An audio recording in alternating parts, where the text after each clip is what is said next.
자, 그 다음 경향신문 들어가겠습니다. 이 글도 제목이 마지막 문장하고 똑같아요.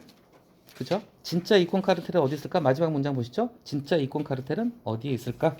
예, 제목하고 마지막 문장이 똑같습니다. 똑같은. 상당히 많이 글을 쓰는 기법입니다. 예, 이 글도 상당히 잘 쓴 글이에요. 자, 참고로 말씀드리자면 경향신문입니다. 진보 언론에서 썼고요. 김만권 이분을 제가 뭐 정확히는 모르겠지만 상당히 진보적인 정치색을 가지신 분이에요. 그래서 지금 현 정부를 갖다가 상당히 좀 센 톤으로 비난을 하고 있는 글입니다. 근데 제가 이 글을 선정한 이유는 카르텔에 대해서 좀 한번 이 글 한 편 읽어보면 따로 찾아보지 않아도 카르텔이 저도 이번에 알았어요. 예, 상당히 공부가 됩니다. 그리고 자, 글 공평하게 앞에 하나 둘 셋 네 개의 단락은 카르텔의 유래, 카르텔에 대해서 이렇게 좀 상식 설명을 해줬어요. 그리고 나서 그 다음 네 단락에서는 이 윤석열 대통령이 얘기하고 있는 카르텔에 대한 어떤 비판을 얘기를 하고 있습니다. 자, 같이 보겠습니다. 재밌죠? 파피루스가 뭐예요? 우리 파피루스 종이 만드는 그 종이에 우리가 페이퍼라고 그러잖아요. 페이퍼의 어원이 파피루스예요. 옛날에 이제 그 뭐 아무튼 그 종이를 나무로 만들잖아요. 옛날에 이제 파피루스 그런 게 있었어요. 갑자기 안 들어요. 아시죠 뭔지? 자, 종이를 뜻하는 그리스어 카리테스에서 유래했다. 저도 이번에 알았습니다. 이제 17세기 말부터 이 유럽 역사를 보면요, 이제 문서화가 이때부터 시작이 돼요. 문서화, 정치적 분쟁을 문서로 확실하게 해두는 거죠. 나중에 딴 말 못하게 문서로 작성해놓고 양쪽에서 지장 찍으면 지금 뭐 요즘 그렇잖아요. 계약서 다 문서입니다. 모든 것은 우리 또 공문으로 얘기를 하죠.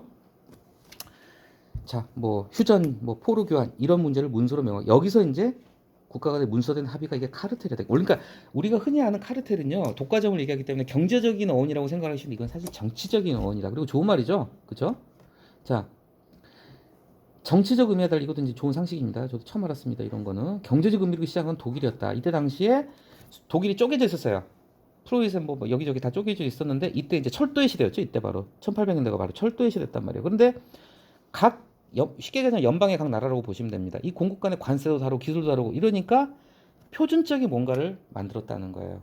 철도에 관련해 가지고 관세 통일하고 기술도 이때 카르텔이라는 용어가 쓰고 바로 이때 경제적인. 그리고 이 관세 카르텔이 중요합니다. 독일 통일의 중요한 비스마르크였죠. 독일 통일한 게 이제 비스마르크였는데 이 독일 통일에 중요한 역할을 한 게 바로 이 카르텔이었다. 자, 그래서 앞에 카르텔의 유래를 설명하면서 이렇게 보면 자, 중요한 좋은 접속사입니다. 이렇게 보면 많이 쓰는 겁니다. 왜냐?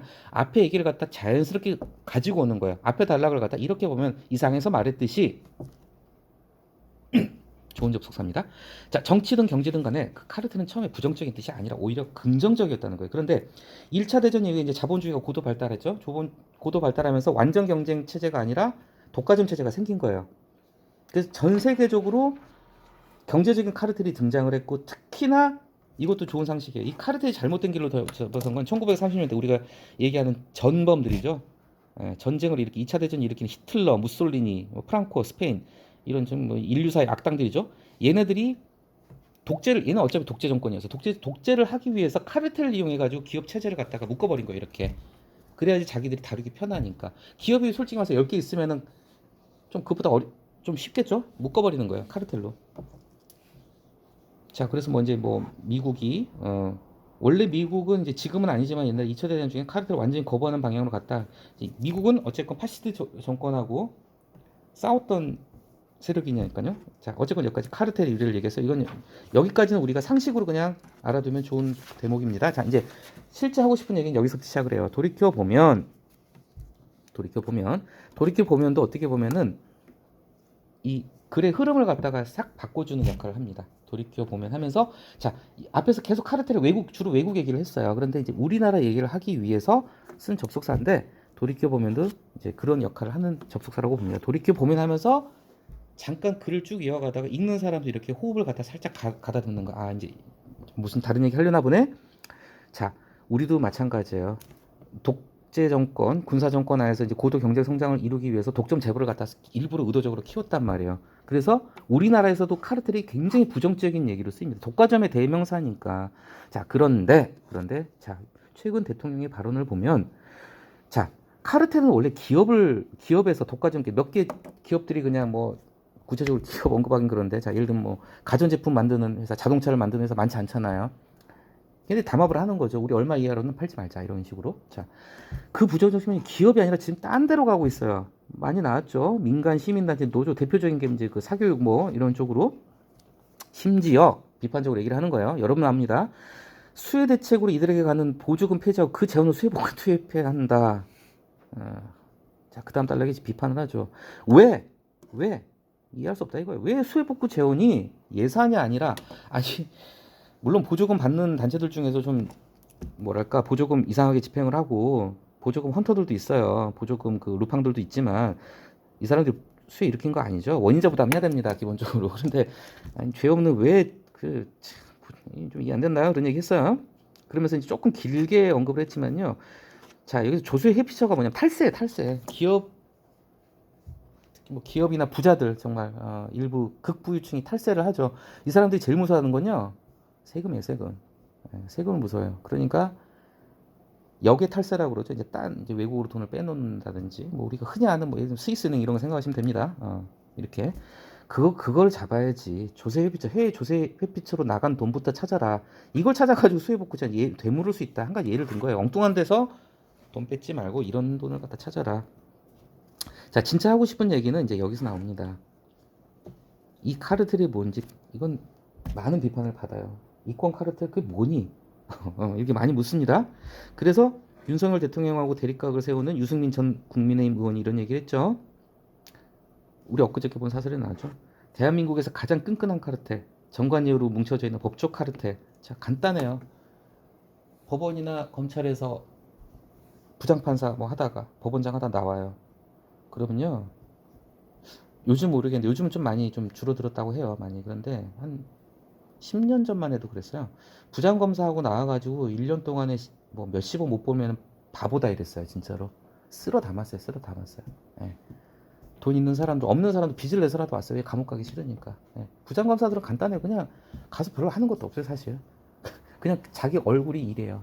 가면 후배들 다 앉아있거든. 앉아있는데 다 자기 후배들이야. 그럼 검사나 판사나 구형 세게 못하겠죠. 판사도 그렇고요. 판사는 더 그러고요. 자, 이 법조 카르텔 그리고 뭐 의사 카르텔부터 없애야 한다. 이게 진짜 카르텔이지. 없애야 될 카르텔이지. 정말 그들만의 끈끈한 리그잖아요.